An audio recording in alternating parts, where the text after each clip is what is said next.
Hello, Space Truckies! You're listening to me, Nikolai, the Space Trucker. Today we're going to be playing Layers of Fear. Remember to like, subscribe, and add me on LinkedIn. Please, I'm so lonely. Let's just get right into it. Alright, invert the y-axis here, and we're ready. Nope, none of that. We're not here to talk about this, or even this. Konami, why? No, we're here to talk about this. Now, I know what you're thinking.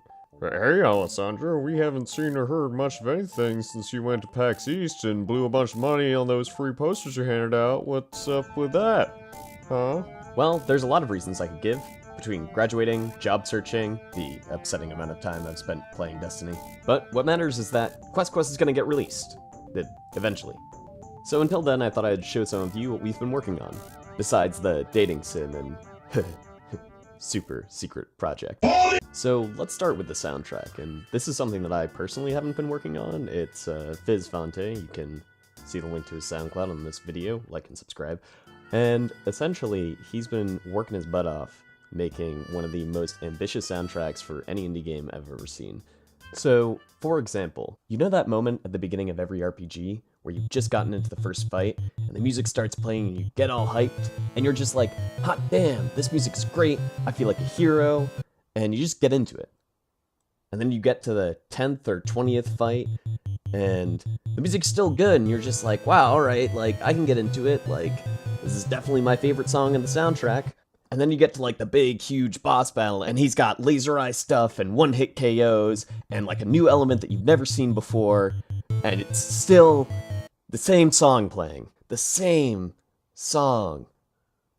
Yeah, we're not doing that.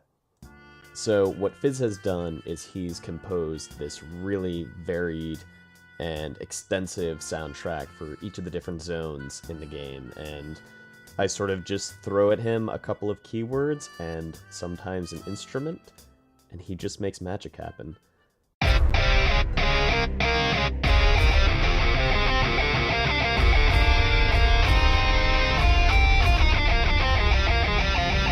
Also, he's made like a whole lot of songs thus far, like more than I can count at 6:24 a.m. So another huge thing that's been taking up time in development has been coding, actually. And I know what you're thinking. Oh, Alessandra, you use RPG Maker, right? That does all the coding for you. So the thing about RPG Maker is that it's good for some things.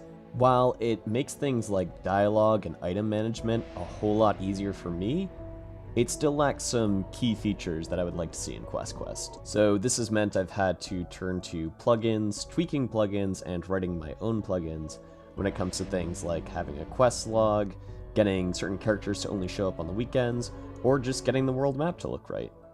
Or just getting the world map to work at all.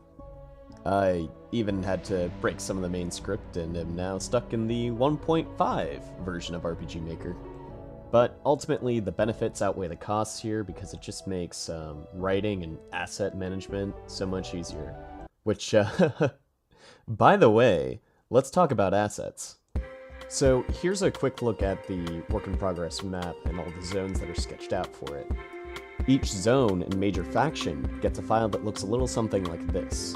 From there, each character gets its own sprite sheet, combat animations, and of course, emotes. So that's also been taking some time. But I've also been getting better at the macros in Photoshop, so that's been saving some time. We look forward to sharing more with you guys as the development process continues. But as it stands, this video is getting a little bit long, and it's like, I don't even want to look at the clock anymore.